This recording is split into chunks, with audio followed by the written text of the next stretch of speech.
In this video I want to talk about freedom, and in particular freedom through restriction. And this may at first seem contradictory, because if we think of freedom in the mainstream sense, it means pretty much the opposite. Freedom is everything that's not restricted, and so on.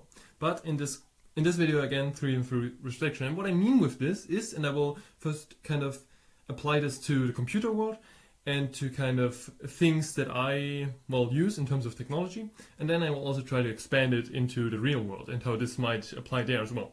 So to get started, what we can first think of is the simplest computer system we can imagine. And let me scrap that. All right. So the simplest computer system we can imagine, so the simplest operating system. So let's just imagine it as a box. And we can think of it as like a kind of black box. I mean, it's inverted in this case because this is a whiteboard, but yeah, just imagine it inverted. All right, so this is an operating system, abstractly thought. To now gain freedom within this operating system or in this context, you have to, of course, know what's going on. You have to understand what the operating system is doing, how it's operating, and so on and so forth. We can kind of imagine this as a kind of transition phase where we are learning about the operating system, and we can imagine that all the stuff we have learned is kind of, well, not black anymore but white. Again, in this case black, of course. So if we have learned everything there is to learn about the operating system, it stops being a black box and starts being a box we can fully understand. And of course this applies to and within there are steps where you understand parts of it and so on and so forth. Again, I hope you kind of catch my drift with this. All right. So again, we go from a operating system that we have no control over, no knowledge of, to an operating system which is completely under our control. So in this case, we gain freedom. Freedom to do what we want with the operating system, to let it do our computing, to not be dependent on a third party who can control it, and so forth. So and so on and so forth. All right. So what you might then think is, okay, so I want because a minimal operating system is it doesn't do much. I mean, it's minimal. Or a very basic operating system. So it generally doesn't do much. You can maybe think of having a task handler, so you can have processes and maybe even a file system and so on and so forth. But I mean, that's not really practical for normal people to use. So what you might think of is to expand this operating system. And let me think where I should do this. Let's do it over here. So you want to expand this operating system into something that has more features. So this box is bigger than this one. Yeah. All right.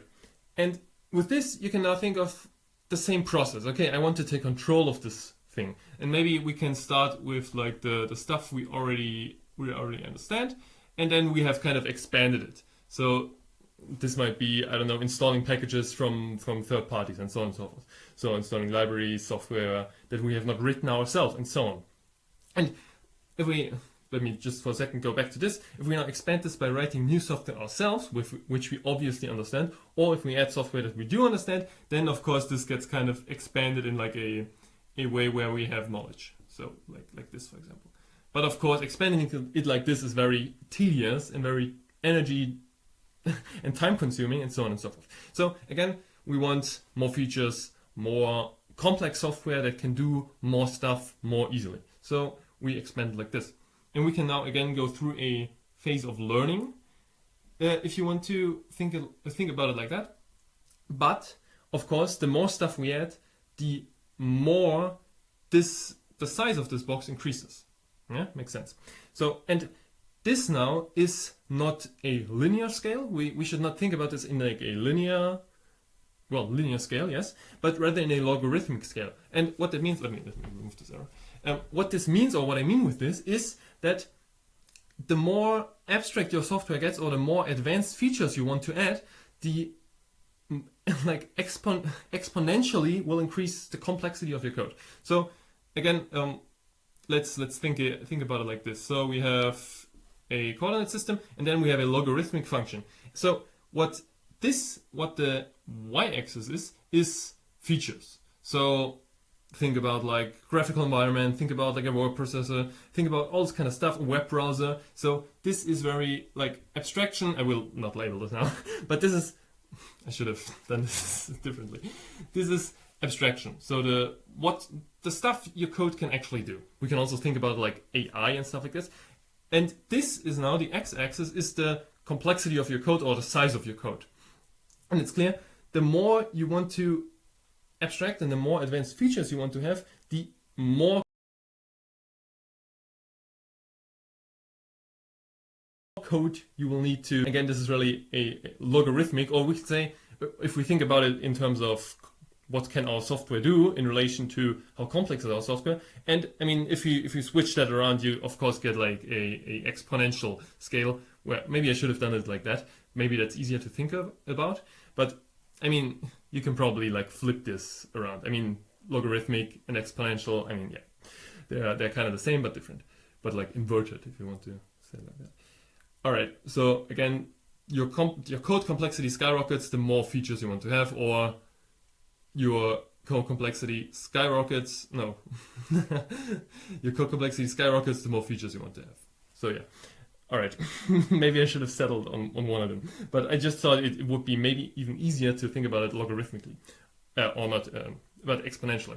Okay, whatever. I hope you kind of got that, but I think so, if you're in kind of computers and software and that kind of stuff. All right, so again, this is now the problem we have to deal with, because learning something that's in, let's like fixed size and that has like a quantifiable number of features and whatnot is very easy. Like where well, it's not very easy, but where the code is kind of clear, you know how much it is, you kind of know what it does. It does, okay, this, that, and the other, okay. But if you want to like reverse engineer like a text processor or even a web browser, I mean, like where do you even start? Because the box is just so huge. And the same with modern operating system, like where do we even start?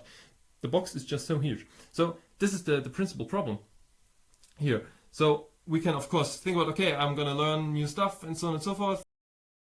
This then brings us to like the current state of things, or well, the normal state of things today, and that is that most people really, for them operating, let me put this over here, for them an operating system is really like this. It's a black box where they understand like certain minor things and the rest is really just magic in a sense. And I mean, this is the same also for like people who use free operating systems. So for example, some Linux distribution or whatnot. With the exception that for normal people who use like proprietary operating systems, they can't even like think about understanding the whole thing because it's, well, proprietary software. All right. So yeah, and I mean, this now brings us to the topic of this video, freedom through restriction, if I can speak. So how does restriction lead to freedom in this case? Well, if we restrict ourselves to a smaller box, to a smaller operating system, to less features, it's easier to understand, and it's exponentially easier to understand. We can see this everywhere nowadays. If we think about, for example, if we think about like audio, like Pulse audio is very common in comparison to ALSA. Pulse, of course, provides like many more features. There are many features that Pulse audio provides, but it's exponentially larger. And I mean, yeah. So for example, with ALSA, I think it may be impossible, or it's at least very difficult to record your like desktop audio. With Pulse, that's trivial, but the code complexity and the code size of Pulse is exponentially larger. And again, the more complex your features get, the exponentially more code and more complex code you will have. So progress in this sense is logarithmic. All right, and we can then think about, like, for example, actual like concrete examples. Because with Alpine, there are the box is smaller. There are fewer things you have to worry about, and also it's more modular. So we can, if we think about like adding new stuff, the kind of blocks which you add, the size of the blocks which you can add is smaller. Because, for example, packages are like separated into the function like into the actual program and into the man pages and the documentation and minor stuff like that. But also when it comes to, like, for example, the core utils, they are smaller, they are less complex, they have less features, but this in turn leads to an easier understanding of them and thus a greater freedom in their usage. So this is my main point with this, and this again applies to everything really. It also, for example, applies to kind of suckless software, especially when it comes to the desktop. So if we think of a desktop environment, we can again apply the same principle here. I mean, this really applies to everything. But when you think of operating systems, I think it's easiest to kind of get into this mode of thought. So again, if we think of a desktop environment, we can think of it as a box, and we can think of it. We can think of, well, I want to learn everything in this box. I mean, how does this box function? What's it all about? What's all the features? And of course, the smaller the box, the easier it is to do that. The easier it is to learn stuff. But if we think of if we think of a big desktop environment, for example, KDE or GNOME or I don't know I don't know what else, what other desktop environments there are nowadays. But if we think about like something like that, the box is very big. Like there are a lot of features. It does a lot of stuff automagically, and stuff like this. So the user really, he understands a few things. He understands how to push buttons, how to maybe configure stuff through a configuration menu, but he doesn't really understand anything beyond that.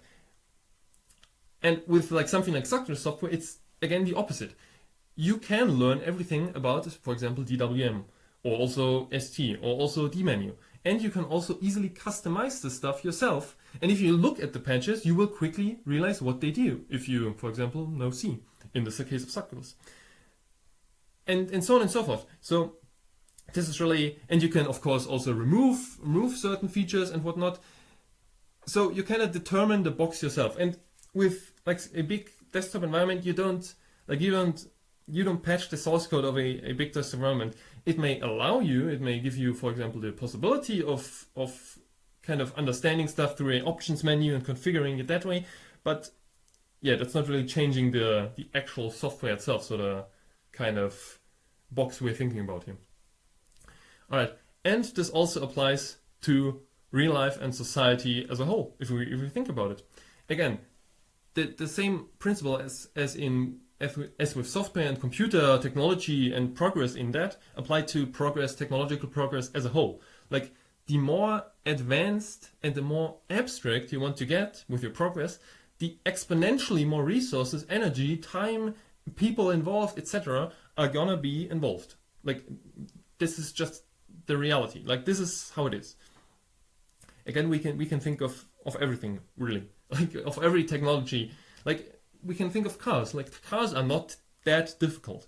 Like of course, I mean an engine is a highly complex thing and all that stuff. But if we think of cars and how they have progressed from like 100 years up until now, we can really see this halting of progress.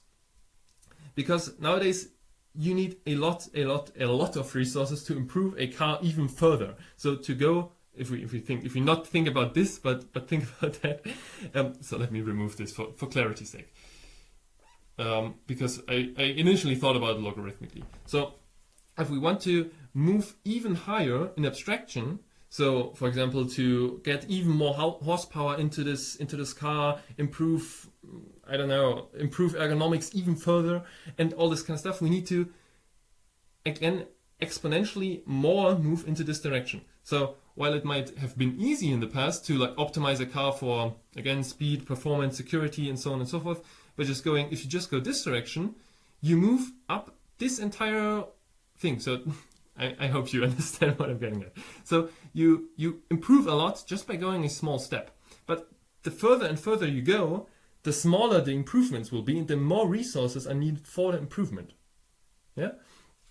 So, and by going the opposite direction, so by, you could say, regressing in terms of material technological progress, you actually gain exactly the same as in the context of computers. So you gain more freedom because you have less overhead, less resources needed, less infrastructure, less state, and so on and so forth.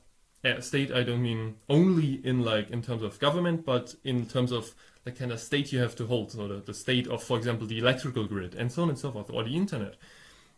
So, yeah, again, you can apply this to society as a whole and also to your own life. Like, the more you restrict yourself, the freer you are in a sense. Because, for example, let's say you restrict your consumption. You try to consume less, you try to spend less money, and so on and so forth. This will make you, in a sense, freer because you have to, well, earn less money. And again, for most people, this is not even like something they think about because they have like their fixed income from their job, and they just think, well, I can spend all this, whatever, because more will come next month and stuff like this. But again, this is again a kind of you can think this through, but I don't want to go down this rabbit hole here. All right. So I think that's all I wanted to talk about. These are kind of my thoughts on freedom and restriction and how they kind of intersect, how they interact. And yeah, this is something I try to, of course, implement in my own life and in my own computing especially. Or not especially, but also, I should say. So yeah. Again, this was a very kind of abstract, thoughty video, but I hope you kind of caught my drift, and yeah, hopefully it was interesting to you. All right, that's it. Have a nice day.